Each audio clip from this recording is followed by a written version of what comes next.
বাঙালির 12 মাসে 13 পার্বণ, তার মধ্যে একটি পার্বণ হলো পৌষ সংক্রান্তি। পৌষ সংক্রান্তি আর গুড় খাবো না তা কি কখনো হয়? তাই চটপট ঝোলা হাতে নিয়ে বেরিয়ে পড়েছি গুড় নিয়ে আসতে। বাড়ি ফিরে অনেক কাজ পড়ে রয়েছে, আজকে বাউনি বাঁধা আছে, তারপরে আবার পিঠে বানাতে হবে, সেই সমস্ত অনেক প্রস্তুতি বাকি আছে। তাই চটপট নিয়ে ঝটপট বাড়ি ফিরতে হবে। তারপরে দেখুন বাউনি বাঁধার প্রস্তুতি চলছে বাড়ি ফিরে। নতুন ধানের উৎসব, তাই সমস্ত অনুষ্ঠানেই নতুন ধানকে কেন্দ্র করেই যা কিছু অনুষ্ঠান। আজকেও সেজন্য নতুন ধানের শীষের সঙ্গে নতুন আমের পল্লব তো আর এখন পাওয়া যায় না, কিন্তু নতুন আমের পল্লব, তার সাথে নতুন শস্য ধানের যে সমৃদ্ধি বোঝাতে সর্ষে ফুল আর মূলো ফুল, সেগুলো একসঙ্গে দিয়ে, কেউ গাঁদা ফুলও দিয়ে থাকে সৌন্দর্যের জন্য, দিয়ে ঘরের বিভিন্ন প্রান্তে এগুলো দিয়ে সাজানো। এটা হলো আজকে নিয়ম। আপনারা তো দেখলেন বাউনি বাঁধার কাজ প্রায় কমপ্লিট, এবার ঠাকুর পাতার কাজ শুরু। মেয়েটা আমাকে একদমই ছাড়ছিল না, তাই অভি নিজেই বললো ঠিক আছে আজকে আমি ঠাকুর পাচ্ছি। ঘটে শ্রী আঁকা হয়ে গেছে, এর মধ্যে গঙ্গা জল, সুপারি আর আম শাখা দিতে হয়। এই সমস্ত যা যা আছে ও সবই কমপ্লিট করছে। আমি বললাম ঠিক আছে তুমি করো, আমি একটু ভিডিও বানিয়ে নিই। তারপরে এগুলো মেন গেটে একটা, মনসাতলায় একটা, এরকম আরও বিভিন্ন জায়গায় এগুলো বাঁধা হবে। এগুলো 3 দিন থাকবে, তারপরে 3 দিন পর খুলে জলে দেওয়া হবে। আপনাদের কার কার কী কী নিয়ম আছে আমাকে কমেন্ট করে অবশ্যই জানাবেন। এরপরে পিঠেপুলি বানানোর পালা। এর আগে আমি কখনো পিঠেপুলি বানাইনি, বিয়ের আগে তো মাই সব বানাতো। বিয়ের পরেও আমি কখনো চেষ্টা করিনি বানানোর, এই বছর প্রথমবার বানাচ্ছি।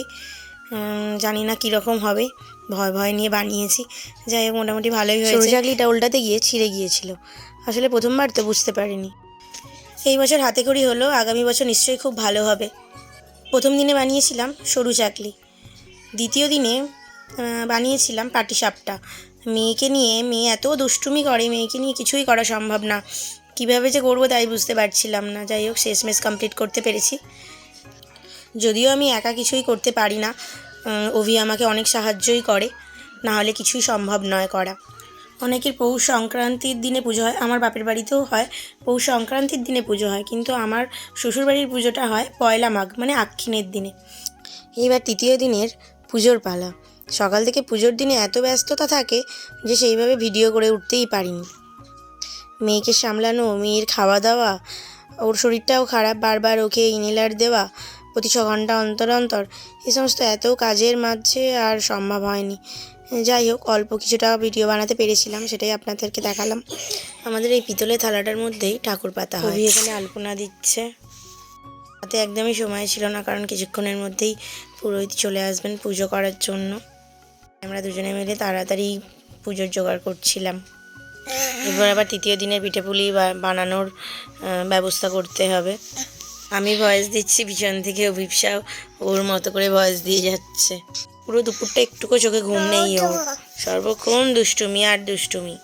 তৃতীয় দিনের পিঠেপুলি কিন্তু আমার বাড়িতে বানানো হয়নি, বানানো হয়েছিল আমার দিদির বাড়িতে, মানে আমার ননদের বাড়ি। যাই হোক দিদি দেখছেন কত এক্সপার্টদের মতো পিঠে বানাচ্ছে, একদম চটজলদি সাটাসাট ধরছে। আর দিদির হাতে বানানো দুধ পুলি, ভাজা পিঠে, সেদ্ধ পিঠে, সমস্ত পিঠেগুলোর টেস্ট হয়েছিল জাস্ট অসাধারণ।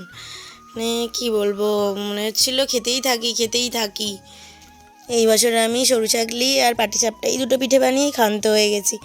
দিদির থেকে পুর পিঠে, ভাজা পিঠে আর দুধ পুলি সব শিখে নিয়েছি। আগামী বছর আমি অবশ্যই বানাবো। যাই হোক আমার ভিডিওটা কেমন লাগলো অবশ্যই জানাবেন। দেখা হচ্ছে পরের ভিডিও।